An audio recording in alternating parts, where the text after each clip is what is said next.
Welcome back, everybody, to the Meeple Marathon and our continued coverage of Shadows of Kilforth. Today we're going to be talking about how to set up the game, how to play the game, and then we're going to play through the first couple rounds of a full playthrough, and then I'll continue the playthrough in a later video, because I think that all of that together would just be too much, but just set up and me talking about the game would be too little of a video. Also, I think that the best way to teach this game is through just showing you how to play and not just talking about it. So first of all, to set up the game, the game is essentially cards, all cards, and then some tokens. That's it. And a handful of dice, I guess. But the main area of the game, the map per se, is created randomly every game by these cards. Now you're always going to start with the Manashoba Shrine here in the middle. If you want to increase your difficulty, they give you an alternate kind of center location. But for this instance, we started with the Manashoba Shrine, and then I literally just shuffled up every other location in the game, and then created a 5x5 grid here. So all of these have been placed out randomly, and it really doesn't matter where they are. Just a point of reference here, there are 4 locations, 2 pairs of locations that have shortcuts to each other. For example, down here, the Imperial Forest has a shortcut to the Sea of Clouds, which is over here. So I can jump with one move action from here to here. And the Serene Lake links to the Black Cave, which is right here. Also, this Frozen Portal here, I can spend 2 action points and go anywhere. But again, that's kind of the first thing you want to do is create your map. Then all of these other decks that you see along the sides of the board here, you basically want to separate out into their separate decks and shuffle them. And then you're pretty much ready to go once you've chosen your character and the villain. There is also the Knight deck that I just have off camera here. I keep it up here off to the side. So over here, you have your encounter decks, and you have 4 for each type of location. So you have your Badlands, your Forest, your Mountains, and your Plains. These, again, you just take those decks, you shuffle them up, you line them up over here. Over here, you have your rewards, per se, or the things you can add to your hero as assets. So you have spells, titles, items, and allies. So again, you just separate these out into their individual decks, shuffle them up, and you are good to go. And then last thing here that you'll see, we'll talk about my character choice here in a second, but you'll take your standee for your character, and they always start here in the middle. But that essentially is setup of the board.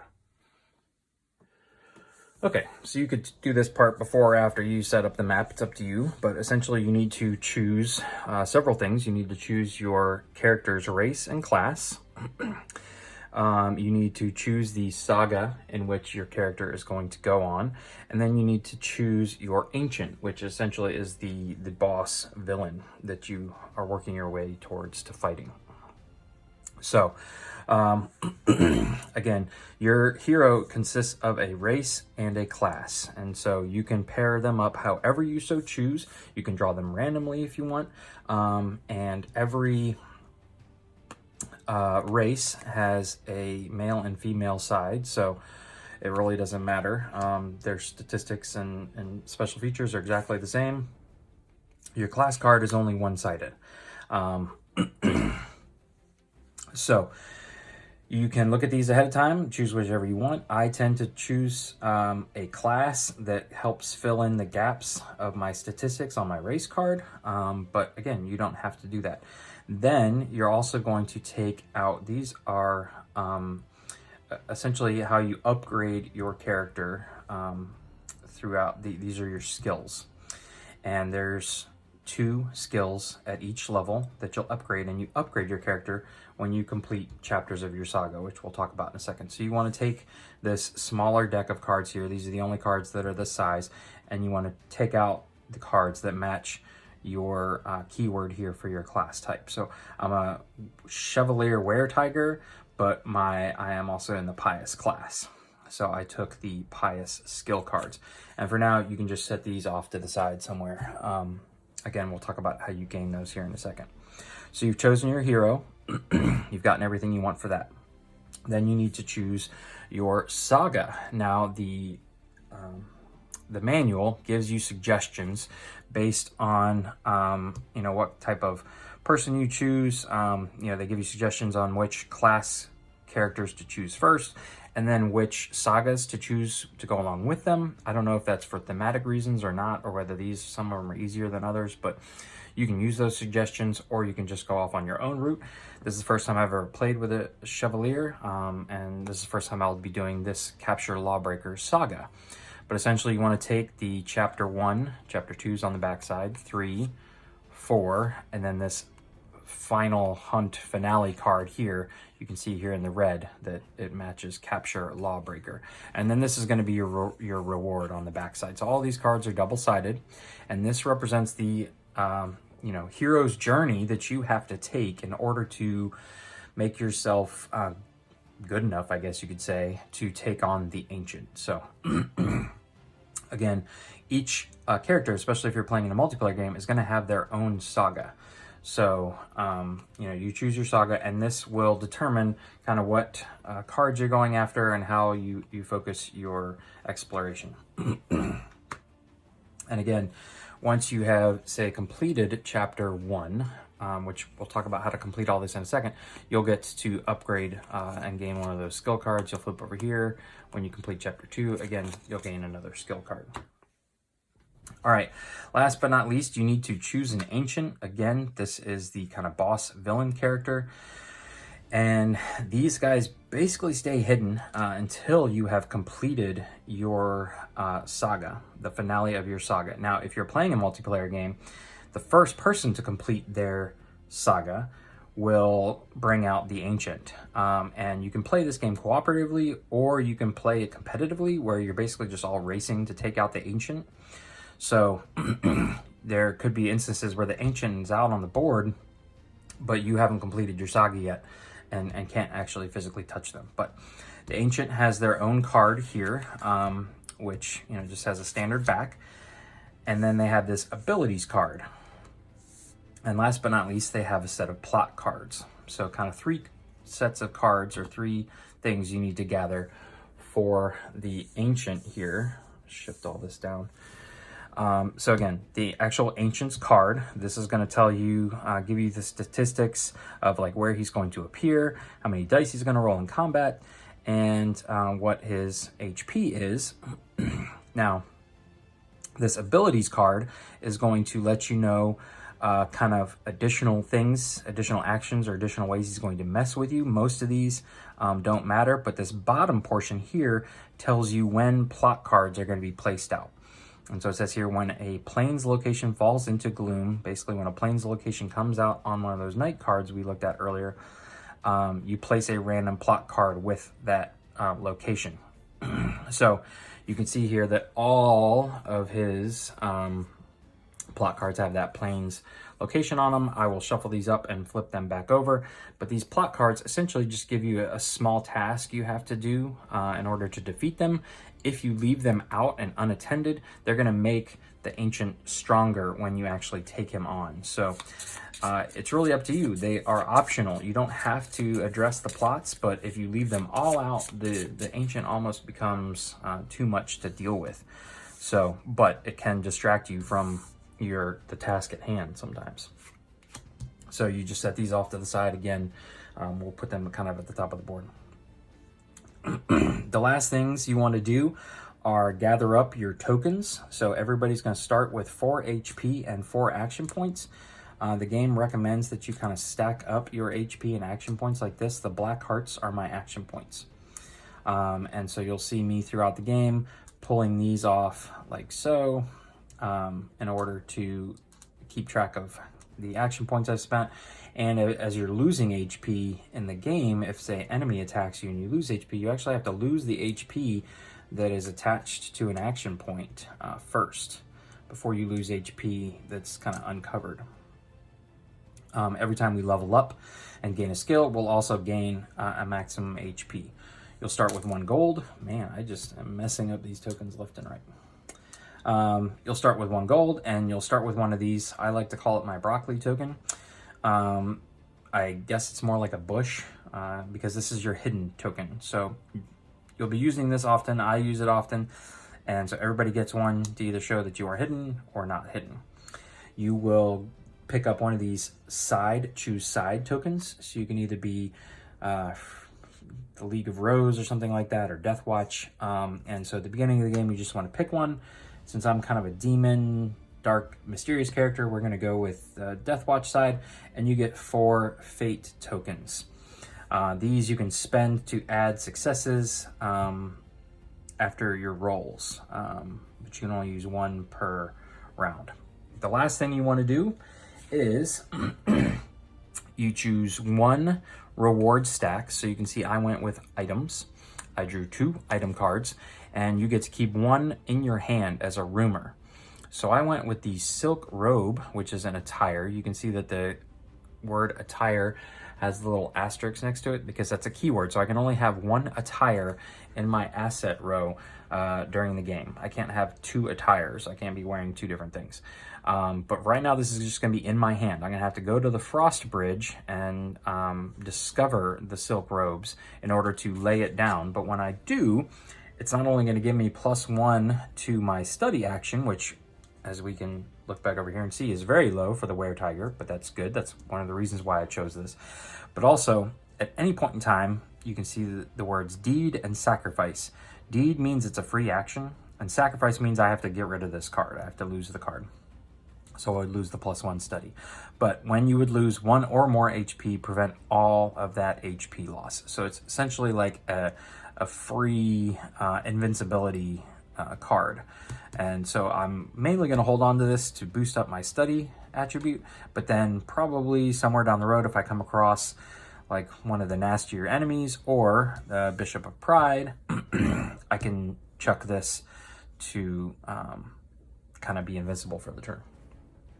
And that is it. So let's take a look now at kind of how you get started and how you play the game, the rough actions that you need to take. Okay, so as I mentioned before, your main goal of the game at the beginning is to complete your saga. And to do so, you are going to need to basically adventure around and explore until you have come into your possession a stranger, an enemy, and a plains card. These are keywords that you will see on the cards, and you essentially have to defeat these encounters, overcome these obstacles, and add these either to your hand or into your play area as assets. When you take a regale action, you can see here it says to complete, you have to spend 5 gold and 1 regale action. So that's just an action, and it doesn't matter where you are. You'll have to either discard out of your hand or prove that you have in your asset area 1 card for each of these keywords, and you cannot use like a stranger from the plains twice. You can only use each card once. So thinking about that, that's going to kind of define where you want to go. You can see, for example, here at the beginning, I have the Frozen Portal as a plains, I have the Towers of Cain as a plains, and the Evil 4 Sienna here as a plains location. So just close by, that's probably where I'm going to head first. And what you will do is, as you move around the board, anytime you move into a location that is empty, you will draw an encounter card from the respective deck that we shuffled up earlier. So I just entered a plains location, and I'm going to draw a plains card just as an example. So you can see here that this card is a stranger card. They have the noble keyword and the plains keyword. So this is actually 2 out of the 3 keywords that I need. But again, I can only use this card for 1 of those. So if you draw an enemy, you need to encounter that enemy immediately, confront that enemy. Engage, I believe, is the actual word. But all the other encounters, quests, strangers, places, things like that, can just be here. and they stay here. And if I were to leave this servant stranger here, anytime I were to pass through the Towers of Cain, I would actually not draw an encounter because there's already one there. It's only when you move into an empty location. Say, however, I want to overcome this obstacle, this encounter, so that I can add either the stranger or the plains keyword into my hand to use later on. I need to do a few things. And for strangers, you're basically looking at this influence number here, which for me right now is 3, with my Were Tiger base of 2, and then my Chevalier giving me a +1. And this is representative of all the tests that you take. My level for influence, my influence level is 3. So I would take 3 dice, and this is telling me how many successes I need. So I would roll my 3 dice, and in the standard game, this is a complete miss. But there is a variant that is spoken about in the game that you can play with 4, 5s, and 6s count as successes, not just 5s and 6s. So that's the way we're going to play today. There's going to be another variant that I'll talk about here in a little bit later. This is not cheating. This is just how you decide you want to play the game. How difficult do you want to make the game? Do you want to make it more about your experience, or do you want to make it more about how tough can you be? So in the way I'm going to play with 4s, 5s, and 6s being successes, this is 2 successes, which is plenty to influence this person. And then I get to take on the rewards. If I were to have a weapon in hand, you can see they have a weakness to weapons. If I had a weapon in my asset area, I would automatically defeat this or influence this servant, who would, I guess, bow down if I had a weapon. Then, at this point, since I have concluded this encounter, I have 2 options here. This first number on the outside is the amount of gold that I can take for influencing this stranger. Or if I don't want to take a single gold, I can draw a loot token from the loot bag, single token. If this were like a 3 or a 4, I'd probably take the gold, but just a single gold, I'm probably going to go for the loot bag. Then I have the option of either taking this card into my hand as a rumor. That's what the cards are called when they're in your hand. So you take this into your hand as a rumor, or I can discard this card and gain an ally. So you can see here that the allies have the matching symbol. Also, you will note that allies and plains have the same color. Mountains and items have the same color. Titles and forests have the same color. And spells and badlands have the same color. This card, however, we will want to be taking, if we are playing the actual game, we would want to take this into our hand because this is going to give us one of the 2 keywords. And so we would want to hold on to this as a rumor. I cannot add a stranger to my hero as an asset. There's no plus signs here.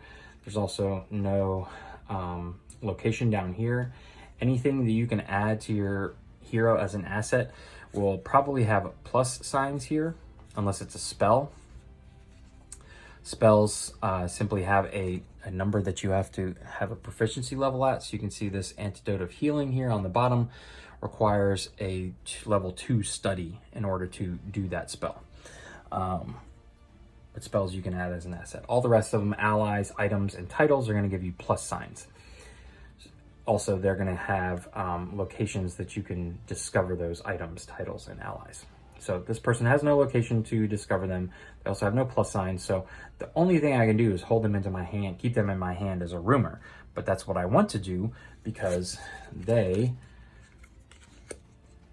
are covering actually 2 of my keywords here.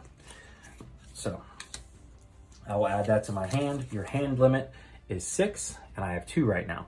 Your asset limit is 6, so you can have 6 assets. That does not count your race card or your class card. Occasionally other cards will tell you that you can add things beyond your asset limit or your rumor limit, things like that, but those are card specific.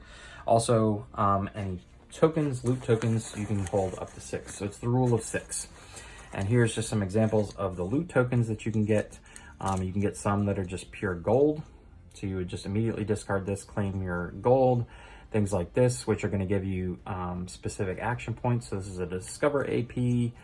This one's going to spend action point to heal 2 HP. There's a market action. These allow you to relocate to specific areas of the map. Things like this is going to give you +1 die on a sneak test. What else is it? Signal Fair, relocate one stranger to a mountain. So the yellow ones, which are all gold, are going to be just gain the gold immediately. All the rest of them you can hold and spend when you want to, and your limit again is 6. So now that we kind of have an idea of what we need to be doing on our turns, let's talk about the specific actions that you can take. Obviously, we've already shown you one action, and that is to move. You can move from one location to the next for 1 action point, and you have to move orthogonally.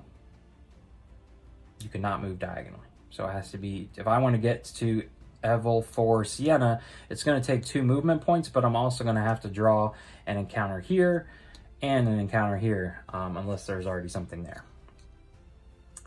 The other thing you can do as an action point, and this is highly recommended, especially at the beginning when your hero's not as well built up, is to go hidden. That's when you would take your broccoli token here, place it on your hero card, and now you are sneaking around, you're not just walking around. And the reason you want to become hidden is that if an enemy comes out, you can either attempt to sneak past that enemy, or you can, let me see if I can find an enemy here. Okay, so here is an example of a hungry eagle. Now this hungry eagle, if I were to have moved into the Divine Heights here and drawn this card, this enemy eagle, if I was not hidden, would actually have the jump on me, and we get an extra die in our immediate combat encounter. So it'd be rolling 5 dice instead of 4. Now, since I'm hidden, this eagle comes out and it doesn't see me. So I have the opportunity, if I want, to try and sneak past it trying to pass a skill test, sneak test of 3, or I can jump out of the bushes, out of my broccoli, and I will have surprise on the enemy. So I would be rolling, in this instance, 5 dice because my combat value, fight value is also 4. So I would have that advantage of having surprise. If I happen to evade the eagle via the sneak test, then I can go about my business somewhere else. I move to an adjacent location, and he stays there until I am prepared to come back and fight him. There are some enemies in this game that are going to be too hard to deal with early on in the game, but since we just straight up shuffled up these encounter decks, you never know when those are going to come out. So going hidden early on is definitely a good way to spend an action point. You can also search a location. So say, for example, we've moved into this location. We have to, whether we were hidden or not, say we had to go into combat against the Hungry Eagle, and combat, for example, when it is forced, is not an action. It doesn't cost an action. So say we move into the Divine Heights and we dealt with the eagle, we defeated it, we're still standing, but I really needed a a stranger keyword, or say a quest came out and we really wanted an enemy. That's a better example. And we know a lot of enemies are in the mountains. Since we're already at this location, but it's empty, we can spend an action to search additionally in this location, and that keeps us from having to move out for 1 action point and back in for a 2nd action point. You can just simply spend a single action point to search this area. You just draw an encounter and place it again. Again, if you're not hidden and an enemy comes out, they get you. Another action you can spend is to clear. Now, there will be instances where we will be told to place an obstacle on a location. Usually they're places, but sometimes they can be strangers. And that's where these little white clouds come in. These clouds represent obstacles that are very nondescript, and you simply just have to spend an action to clear the obstacle, and that is it. But you cannot confront that encounter until you have cleared the obstacles. You can move through that location, but you can't take on anything in that location without clearing the obstacles first. You can now confront, which we have basically spoken about. Anytime there is an encounter out there that you move into, or you want to, say it's a quest, a place, or a stranger, something like that, you have to spend an action to confront that encounter. That's when you would attempt to do a skill test. Let's look here for a good one. Yeah, this is fine. So here's the herb garden, for example. It's a forest location, so it would really go down here. When this comes out, it really just sits there, and I can come and go as I please. Now, if I ever wanted to heal 3 HP, I could attempt to take on this place, confront the herb garden, or if I needed a respite or forest keyword, I could attempt to gain this into my hand. But in this instance, I would spend my confront action point to either try a sneak test or a study test at the herb garden. As long as I pass, I get to then either take 1 gold or 1 loot token, and then I can either take a title card, or I can, as a rumor, into your hand, or I can take this card as a rumor into my hand. And also, since there's this trophy keyword here, I would get to do what the trophy word says. When you are confronting, if, say, I rolled my dice and I only got 2 successes on the sneak test and I didn't want to spend any fate, you can then spend a second action point, or third or fourth, as long as you have them, in order to continue confronting, and your successes stay stacked on the card until you've defeated it. Or you move out of the location. If you move out of the location, all your successes go away. Or you make camp, which essentially means you've run out of action points and you are camping down for the night, and you have to draw a night card. So you don't always have to get all of your successes right off the bat. You can accumulate them over several confront actions as long as it's within the same turn.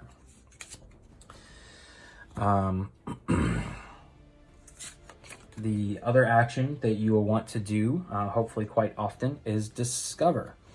So if you look back to the one item that we drew at the beginning of the game that we're holding in our hand as a rumor, in order to add the silk robes, in order to don them, we need to go to the Frost Bridge and discover them.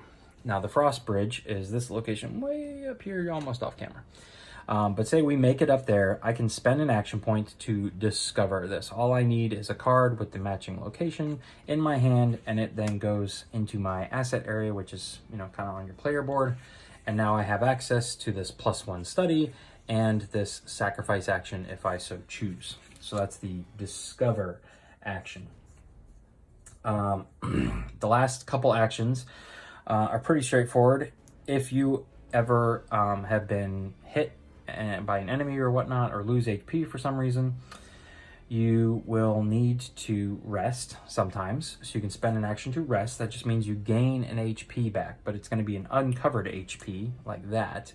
It won't gain an action point until the beginning of the next round. But it's a way to get you back to full health and eventually back to a full amount of actions. You can also, if you are in the Monoshoba Shrine, or sometimes other cards will allow you to take a market action, you can take a market action. Now, you have to spend an action point to do so, but when you do a market action, you can do several things. You can heal 1 HP for 1 gold. You can purchase a single reward card. And so what you would want to do is you would pick 1 category: spell, title, item, or ally. You would draw the top 3 cards of that deck, and you would choose one to purchase if you wish. Now you do have to spend gold. The gold is noted in the lower right hand corner here. So again, you have to have the gold to purchase it, but that's, you know, purchasing a reward card. You can also sell cards that you have in your possession, whether in your hand or as an asset, for half the money rounded down. So I could sell the silk robes for 2 if I was short. And you can do those in any order, and you can do all 3 of those. So if you come back, the Manitoba Shrine is a great place to kind of come back to rest up a bit, spend a little money, build up your assets, and things like that. The last action that you have available to you, again, is the regale action. You're really only going to do that when you are prepared to advance the chapter in your saga. And when you do so, again, some of these, like for example, this one, I have to be in the Sea of Clouds. I have to complete a level 5 influence test and spend 5 gold. I'm also, since I'm playing solo or 2-player, I have to have a rebel keyword with me. But these first 2 can be anywhere, these first 2 chapters, and I'm just going to need these 3 keywords in my possession somehow. I take the regale action. Normally you would spend 5 gold. The variant that I like to play with is that for chapter 1, you basically take the chapter level you're trying to complete and multiply that by 2, and that's the gold you have to spend. So I'm going to spend 4 gold, or 2 gold, to beat chapter 1. 4 gold to beat chapter 2, 6 gold, and 8 gold. So it all works itself out in the end. I think I actually may be spending more money this way, but it allows me to, early on in the game, when it's going to be harder to come by gold, to pass through my chapters more easily, and then it's going to be more difficult later on in the chapter to pass chapters, but I'll be able to get gold more quickly. So I just prefer that way, that variant, better than what the base game says. One other thing that I want to discuss before we talk about the night phase and then move into actual gameplay is one important page of the rulebook. I pretty much keep the rulebook turned to here until I memorize this. I don't know why they didn't put this little table in the reference guide sheet, which is handy to have. It's double-sided and I keep it near me. But this on page 15 here of the rulebook tells you where you can find certain unique keywords. You will notice, for example, that by the time I get around to, let's see, chapter 4, I'm going to need a reputation keyword, and back on chapter 3, I'm going to need a rebel keyword. Both of these keywords have this asterisk next to them because they are unique keywords. I'm not just going to find them anywhere. Spells, I know how to get a spell. That's easy. But you can see here that, what was it? Reputation and rebel. So to find the rebel keyword, I'm going to have to find that in an ally, right? So I know that I'm going to need to probably go to Plains locations, or if I go to market, I'm going to want to try and hire an ally to find the rebel keyword. As for reputation, I need to get that from a title. So this is super helpful when you are trying to complete your sagas and knowing that you need cards with specific keywords. You kind of know where you need to go, what you need to go after. Do I need to go looking for an item, a spell, a title, an ally? You know that those locations are found more often in certain areas.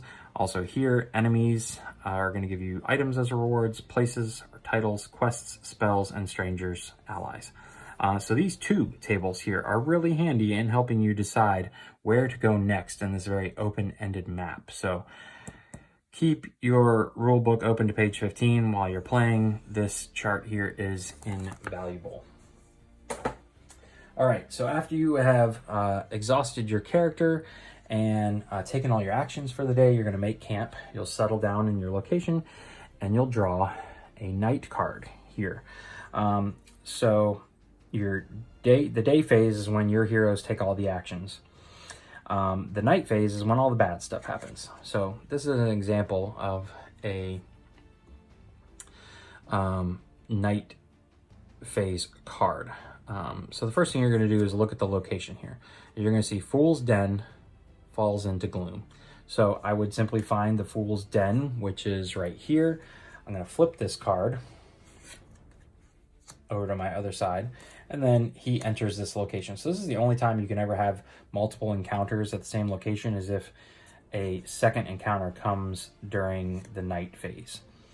So this is now an encounter, a stranger encounter in this location, but also this location, if I enter the night phase and I am in the Fool's Den, I'm going to lose 1 HP for being in an area that's fallen into gloom. And sometimes, you know, the text here on the bottom of the location card, some of these are good, some of these are bad. Sometimes you lose that. There is one card out here somewhere. Is it Divine Heights? No. Forget what location it is, but there's actually one that does give you plus 3 HP if you camp in that location, but you also have to deal with 2 night cards. So a lot of these cards can be different. Let's say, for example, where's a weather card? Here's a weather card. So this one comes out when revealed. So you're going to take care of the when revealed text, and then it's going to keep this text out there. So this is going to place obstacles on strangers, and then anytime a stranger enters play, place an obstacle on them. So this is how obstacles get put on board. Weather cards stay out and active until another weather card comes into play. And then sometimes there are events in here that ask you whether you are the Brotherhood of the Cursed Brotherhood or the League of Rose or whatever these are called. And so depending on what side you have chosen, you're going to do what the card text says for that specific side. And it usually also gives you a chance to change sides if you want. But there's a mix of cards that sometimes you get benefits for being here. Sometimes you get benefits for being here. So it's really hard to tell. I tend to not change sides very often. Okay, so that again is your night deck, and that's pretty much it. So as you play the game, more and more locations are going to fall into gloom, making it harder and more difficult to work your way around the map without taking injury just for camping. Again, once you have completed your saga, completed the finale, gained your totem here, then the Bishop of Pride is going to come out. And then you just basically take care of it, and that's it. Especially in a solo game, we basically have to take care of the Bishop of Pride. So let me reshuffle a couple of these decks, and we'll play through the first couple rounds just so you can see what the game looks like. Okay, so I'm going to do my best to keep as much of the map in shot as possible, but we'll move the camera around. This is just kind of a big space to cover. So again, I have 2 things that I have in mind right now. I have my Saga card here, which I need a stranger, enemy, and plains. I can get probably a lot of those from this plains location here, and then the mountain Frostbridge location. Also, Frostbridge is going to give me the ability to get my silk robes out. So that's kind of the direction we're going to head here. Before I go, though, I will spend 1 action point to become hidden, then a 2nd action point to move. Now, I actually didn't mention this earlier, but I get a free move AP as the Chevalier every round. So I still have 3 action points after that move. This is the first time we've moved into the frozen portal, and it's empty, so we're going to draw the top plains card. All right, so we have, let's see here, heal 1 HP and perform a free market action. Okay, so this is a place. This is going to gain us a title, 2 gold if we want. You can see that I can actually overcome this place by, combat, by fighting, which makes sense because it's kind of a wild camp. But I actually don't want to, even though it's got the plains keyword, I don't really want to clear that yet because I don't need to heal and I don't have any money. I have 1 gold to perform a free market action. So I'm actually just going to leave that there. That'll also allow me to kind of pass through the frozen portal, to get back to like the shrine, for example, pretty easily. So I'm now going to spend my second action point to move up here to the Frost Bridge. Again, there is nothing there, so I need to draw another encounter. And we have an event. Revealed, all heroes lose 1 action point and gain 1 HP. Now, I don't believe... That's unfortunate. I don't believe this is HP beyond my maximum, which right now is just 4. So, unfortunately, I think we just lose an action point. And since this is an event, it's not something that I have the ability, certainly not an enemy, which is what I need. So yeah, it's not really helping here. But that's kind of a bummer. But that was our encounter. This would be an instance now where I may want to spend an action point to search. So if it's an enemy, I can go ahead and confront that enemy, go into combat for free. I have 1 action point left, since I just lost 1 with that guy. Or I can spend my action point to go ahead and discover this. Again, I'm looking for an enemy based on the keywords on my saga card here. So I think I actually am going to spend, because I know enemies are found a lot in the mountains, spend my final action point, because I'm hidden, in order to, ooh boy, there's the big fella, Gargantua. So this guy rolls 9 dice when he attacks you. You have to hit him 9 times. He would gain you 6 gold. He is immune to defeat effects, which he's an animal, an enemy, an animal, and a mountain keyword. There are some people that, you know, allies and items that just allow you to defeat animal enemies right off the bat, but you can't use that on him. But luckily, I am hidden, and he has a sneak value of 1. What's unfortunate, though, is that I am going to have to deal with him if and when I want to get my silk robes out. Because I believe, which I'm definitely going to do right now. So I'm gonna do a sneak test. I have a sneak level of 3 right now, so I'm rolling 3 dice. Remember, I'm playing with the variant where 4s, 5s, and 6s are successes for me, and I just need 1. And I completely whiffed.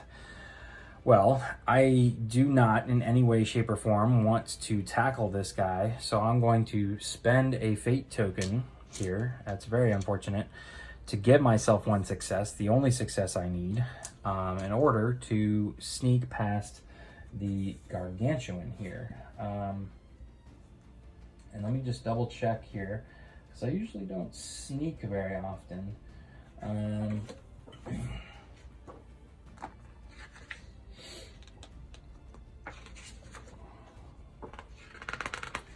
Where do I have to evasion opportunity? If the sneak test, your C test gets foe. If the sheer number of successes, then the sneak test succeeds. The foe is successfully evaded, and its card remains in the location. The rest of the engagement is skipped, and the hero continues the game as if the foe doesn't exist until either the day ends or the hero leaves this location, whichever happens first. Okay. So I don't have to leave this location, but if I start in this location in the next round, I'm going to have to encounter them because I'm going to lose my hidden status. So unfortunately, what this means is that if I want to get my silk robes going here, oh, I'm going to have to deal with him again. Yeah. Because I'm out of action points to move. Because that stupid event stole my action points. All right, so I'm done. I should not have searched. That was bad. Okay, so we have to go into a night phase. We have a quest here, Stampeding Buffalo. So the Sienna is going to fall into gloom, which was right here in front of us. So you can see here now there's some negative text that popped up because we flipped it into gloom. Each encounter gains +1 to each attribute. So this is now 5 and 5. But this is a quest that we can complete. It's basically just going to sit there. Again, we can pass through this location without having to take on the quest. And I don't think I have a lot of quest keywords here, but also, unfortunately, this is a Plains location, and so we need to draw the top plot card, because this is going to go there too. So, Bishop of Pride. Instructed to enact the bishop's will amongst the people, this peculiarly charismatic robed man preaches to the lost and impressionable from within abandoned places of worship. So, in order to defeat, we have to make camp in this location, which is going to force us to take a -1 HP, but that's it. If I don't take care of this, the Bishop of Pride gains +2 HP to his maximum health points for the encounter. So that's not horrible, but this is pretty easy to take care of. And again, this sits here as like an additional encounter along with the stampeding buffalo. So this is both just going to sit there and hang out. Now, what needs to happen next, unfortunately, is that I'm going to wake up. I lose my hidden status, by the way. I get all 4 of my action points back. So that's pretty good.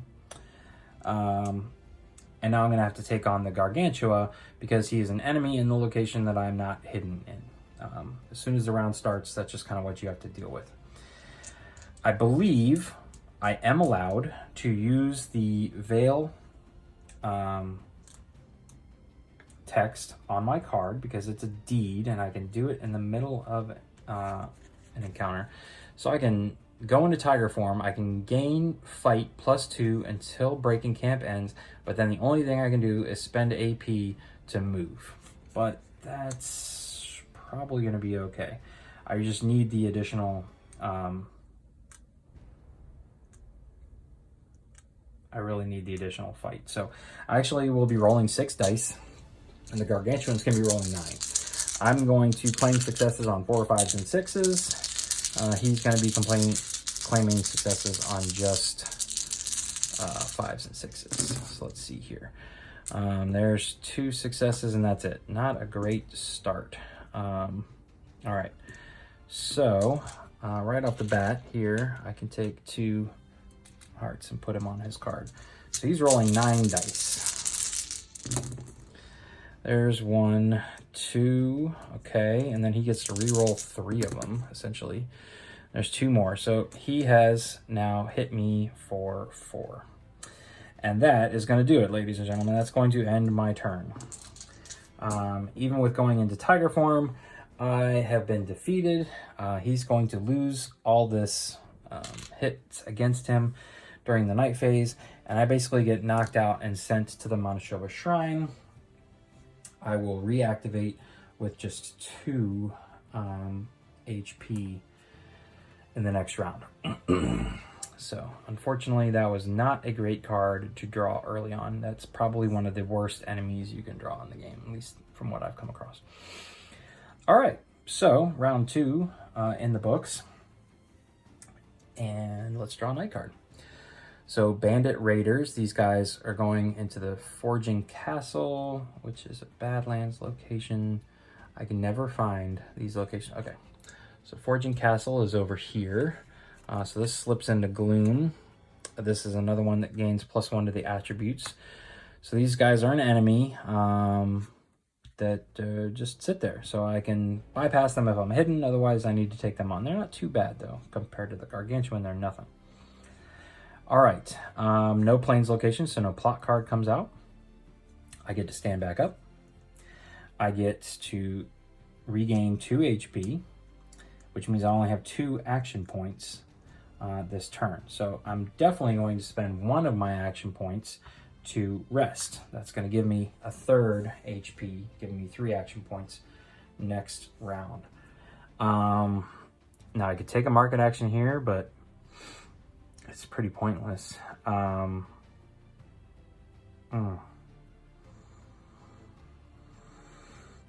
still have my silk robes. I may never get around to getting my silk robes. What I could do here is go up there to take care of that. So I have a free move action point as part of my Chevalier. So then I have 1 more action point where I can confront this place. And it's a new turn, so I could go back into tiger form, be rolling 6 dice to get 3 successes. Yeah, that's probably the best bet, because the next best thing, I could sneak into the camp with a sneak level of 3, but 6 to 3 is a much better deal. So we'll go into tiger form and try and walk in here and just knock everybody around. And okay, so I have an option here.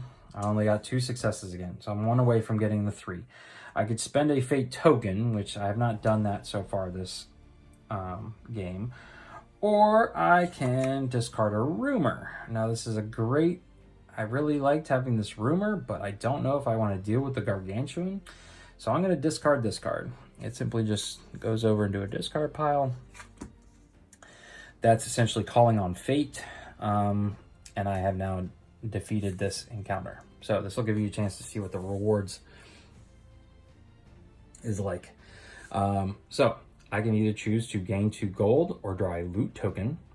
Now this trophy is going to allow me to heal 1 HP and take a free market action. So I think I'm going to take the gold. You never know what I could buy. All right, now I can either keep this in my hand as a trophy or I can gain a title card. Now again, this is a Plains card, so I think I will take this as a trophy. And then I get to heal 1 HP, so now I'm actually back to full health for the start of the next round, and I get to take a free market action. So what, looking ahead at my keywords, I'm going to need a rebel keyword eventually. That, and looking at page 15 in my chart, comes in the allies. So, just double check. My book got closed. Yes, so I'm going to take my market action on these allies. So I take the top 3 allies. You're not buying them, you're just hiring them. And I'm not going to be able to afford any of them. So maybe I shouldn't have gone with allies. But any of these I could have gotten, and since it's a market action, they would have gone directly into my assets. I would not have had to discover them. But unfortunately, with only 3 gold, I cannot afford any of them.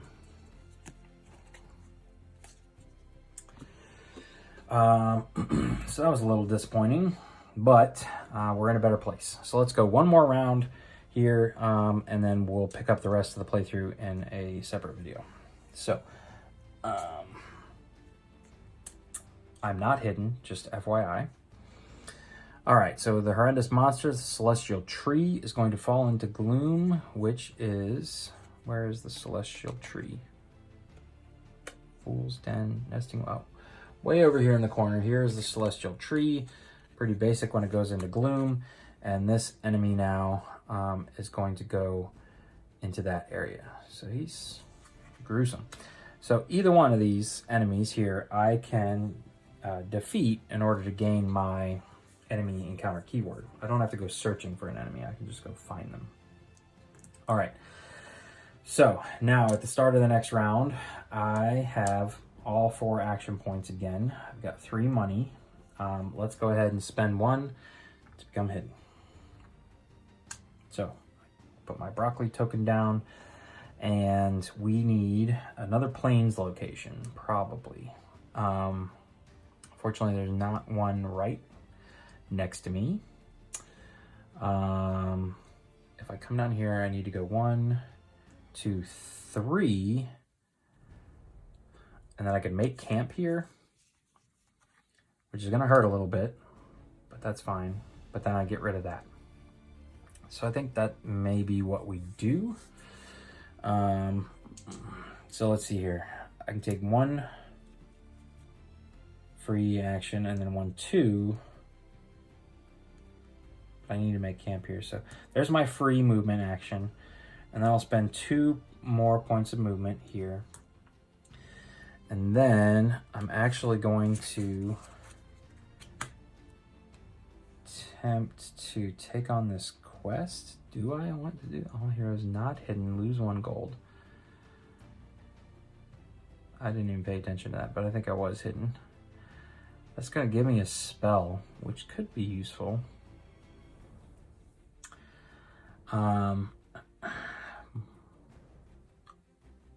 Although I pretty much will have to roll perfectly. Yeah.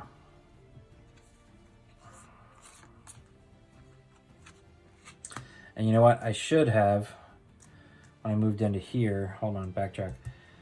I need to draw an encounter here. I can't just skip over. I can't just spend X amount of movement. All right, so we've got the workshop. This is a place, abode, and forest. I am, because I know I need to make camp here.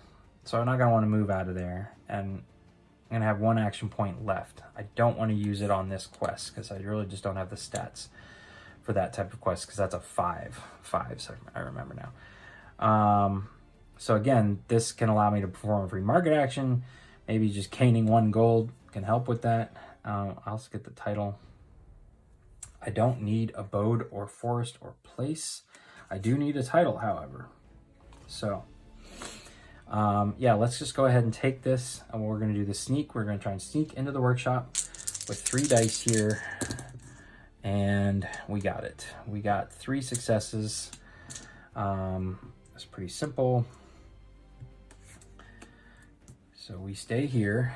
All right, so the question is, do I take the single gold in hopes of purchasing? Most of items are 4 or less.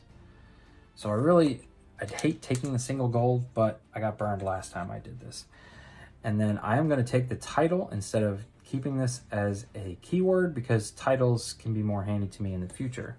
And then I'll get to take the free market action.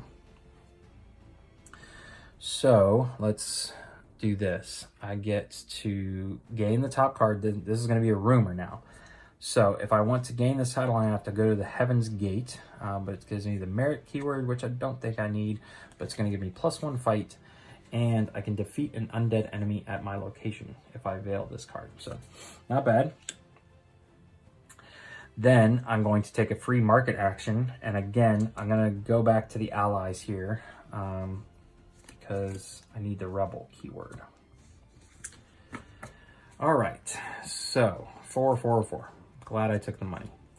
I can take a clairvoyant, arcane, and martial. So none of them give me the rebel keyword. That's unfortunate. Since this is a market action, I directly hire them as an asset. I don't have to discover them. They're not a rumor. So she's giving me +2 and add 1 success to a quest at your location. That's not bad.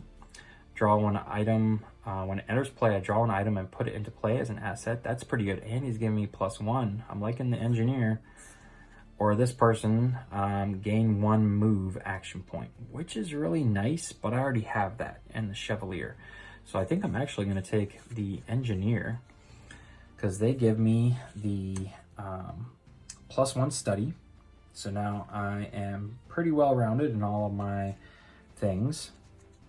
And I get to draw 1 item and immediately put it into play as an asset. So I will get a katana weapon. Nice. This is just a straight weapon katana. If I ever want to sell it, I can get 3 gold for it, but it's giving me +2. So I could be rolling 8 dice if I'm in tiger form. Plus, if I go and add this title to my as an asset, I'm rolling 9 dice. So I become a formidable foe. Maybe I could go up and take on that gargantuan. So yeah, that is going to end. No, wait, I'm sorry. I do need to spend my last action point to move over there. I'm going to make camp here, which is going to allow me to get rid of this plot card. Although making camp here, I'm going to lose 1 HP. And then I'm going to draw a night card. Burning Heat Wave. Reveal, discard a quest from play. Okay, there actually is only 1 quest, and it's the one I'm at. That's okay. I'm fine with that. So this is a weather card. It's going to stay out. When night begins, each hero who is not hidden loses 1 HP. Now, night already began, so I don't have to deal with this now. But basically, I need to be hidden constantly. So that's going to go up here. And that just stays active until another weather card comes into play. And that's it. That is the end of the night phase. That's the end of, I believe it was round 3. Yeah, 1, 2, 3, no, round 4. That was the end of round 4.